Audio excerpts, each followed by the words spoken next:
سفر کا مہینہ اسٹارٹ ہو چکا ہے، سفر کا مہینہ شروع ہو چکا ہے، اور اس مہینے کے بارے میں زمانۂ جاہلیت میں لوگوں کی یہ سوچ ہوتی تھی کہ سفر کا مہینہ نحوست والا مہینہ ہے، مصیبتیں نازل کرنے والا مہینہ ہے، آفتیں نازل کرنے والا مہینہ ہے، اس مہینے کے اندر بلائیں نازل ہوتی ہیں، پریشانیاں نازل ہوتی ہیں، اور جو ہے یہ مہینہ منحوس ہے۔ حالانکہ اسلام نے اس عقیدے کی بالکل تردید کر دی ہے۔ افسوس کے ساتھ یہ کہنا پڑ رہا ہے کہ یہی سوچ، سفر کے منحوس ہونے والی سوچ کہ اس مہینے کے اندر پریشانیاں آتی ہیں، مصیبتیں آتی ہیں، بلائیں آتی ہیں، جو زمانے جاہلیت میں تھی، اسلام سے پہلے جو مشرکین مکہ اور یہود و نصارہ کی سوچ تھی، یہی سوچ جو ہے ہمارے معاشرے کے اندر بھی پائی جاتی ہے۔ یہ غلط سوچ جو ہے، وہ دجالی سوچ جو ہے ہمارے معاشرے کے اندر بھی موجود ہے۔ آج ہمارے معاشرے کے اندر بھی لوگ کہتے ہیں کہ بھائی جو وہ سفر کے اندر شادی بیاہ نہ کرو، سنت ختنہ نہ کرو، اور جو ہے وہ تم کسی کو نکاح کا پیغام نہ بھیجو، کوئی کاروبار شروع نہ کرو، کوئی دکان نہ لگاؤ، اور جو ہے وہ تم جو ہے کوئی نیا گھر نہیں بنواؤ، نہیں تو وہ ٹوٹ جائے گا، تباہ و برباد ہو جائے گا، تمہارے کاروبار کے اندر نقصان ہو جائے گا، تمہارا رشتہ ٹوٹ جائے گا۔ تو جو ہے یہ اس طرح کی سوچیں جو ہے آج بھی ہمارے معاشرے کے اندر موجود ہیں، جبکہ اسلام نے اور اللہ کے رسول صلی اللہ علیہ وسلم نے اس طرح کے غلط عقائد کو اور غلط نظریات کی تردید کر دی ہے، اور اپنے پاؤں تلے ان کو رون دیا ہے، کچل دیا ہے۔ اللہ کے رسول فرماتے ہیں لا عدوى ولا سفر ولا حام، کہ کوئی بھی بیماری اللہ کے حکم کے بغیر متعدی نہیں ہوتی، اللہ کے حکم کے بغیر کسی اور شخص کو جو ہے وہ متعدی نہیں ہو سکتی، نہیں لگ سکتی، اور نہیں جو ہے وہ سفر کا مہینہ منحوس ہوتا ہے۔ اور اس کے علاوہ دیگر احادیث کے اندر بھی اس کی صراحت موجود ہے کہ اللہ کے رسول نے واضح فرما دیا کہ سفر کا مہینہ کوئی منحوس نہیں ہے،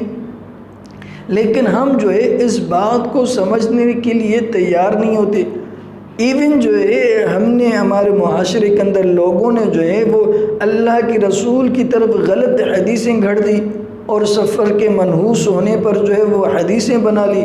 حالانکہ اللہ کے رسول صلی اللہ علیہ وسلم فرماتے ہیں کہ جو شخص کسی غلط بات کی نسبت میرے طرف کرے، حالانکہ وہ میں نے کہی بھی نہیں ہے، اس شخص کو چاہیے کہ وہ اپنا ٹھکانہ جہنم میں بنائے۔ فَلْيَتَبَوَّأْ مَقْعَدَهُ فِي النَّارِ، اس کو چاہیے کہ وہ اپنا ٹھکانہ جہنم کے اندر بنائے۔ لوگوں نے جو ہے وہ سفر کے منحوس ہونے پر حدیثیں بنا دی۔ حدیث کیا ہے؟ کہتے ہیں کہ اللہ کے رسول نے فرمایا من بشرنی بخروج سفر بشرتہ بالجنہ، کہ جو شخص مجھے سفر کے ختم ہونے کی، سفر کے نکل جانے کی خوشخبری دے گا، میں اس کو جنت کی بشارت دوں گا۔ یعنی جو شخص اللہ کے رسول کو یہ بشارت دے گا کہ بھئی سفر کا مہینہ ختم ہو گیا، سفر کا مہینہ گزر گیا ہے، تو اللہ کے رسول فرماتے ہیں میں اس کو جو ہے وہ جنت کی بشارت دوں گا۔ اس طرح کی حدیثیں جو ہیں انہوں نے اللہ کے رسول کی طرف منسوب کی ہیں، حالانکہ اس حدیث کی کوئی جو ہے وہ سند نہیں ہے، بالکل من گھڑت حدیث ہے۔ لوگوں نے اپنی طرف سے اس حدیث کو بنایا ہوا ہے، یعنی اس بات سے یہ بات ثابت کرنا چاہتے ہیں کہ اللہ کے رسول بھی جو ہے وہ سفر کے مہینے کو منحوس سمجھتے تھے۔ ایسی بات بالکل نہیں ہے، اللہ کے رسول سفر کے مہینے کو منحوس نہیں سمجھتے تھے۔ دوسری بات، سفر کے مہینے کے آخر میں جو بدھ کا دن آتا ہے، وہ لوگ اس بدھ کے دن کے اندر جو ہے وہ روزے رکھتے ہیں، مٹھائیاں تقسیم کرتے ہیں، اور عجیب و غریب طریقے سے نمازیں ادا کرتے ہیں۔ اس کی شرعاً کوئی حیثیت نہیں ہے، اس کی کوئی اجازت نہیں ہے۔ بھئی تم کس حیثیت سے جو ہے وہ اس دن کے اندر مٹھائیاں تقسیم کرتے ہو؟ وہ کہتے ہیں کہ بھئی ہم نے اس وجہ سے مٹھائی تقسیم کرتے ہیں کہ اس دن جو ہے اللہ کے رسول کو بیماری سے شفا ملی تھی، اس وجہ سے جو ہے ہم اس دن پر مٹھائی تقسیم کرتے ہیں۔ اللہ آپ کو عقل دے، اللہ آپ کو ہدایت دے کہ سفر کے آخری بدھ کو اللہ کے رسول کو بیماری سے شفا نہیں ملی تھی، بلکہ جو ہے اللہ کے رسول کو مرض الوفات لاحق ہوا تھا، آپ کی بیماری کے اندر اضافہ ہوا تھا، تو آپ اس دن جو ہے وہ مٹھائیاں تقسیم کرتے ہیں۔ یہ تو یہود و نصارہ کا طریقہ کار ہے۔ جس دن سفر کے آخری بدھ کے دن جو ہے اللہ کے رسول کا مرض بڑھ گیا،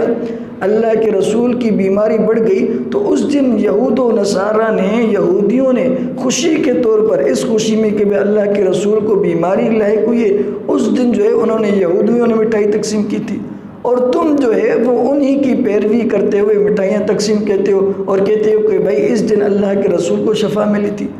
بالکل ایسی بات نہیں ہے کہ اس دن جو ہے سفر کے مہینے کے آخری بدھ کو اللہ کے رسول کو شفا نہیں بلکہ ان کی بیماری میں اضافہ ہوا تھا، اور تم جو ہے وہ اس دن کو تم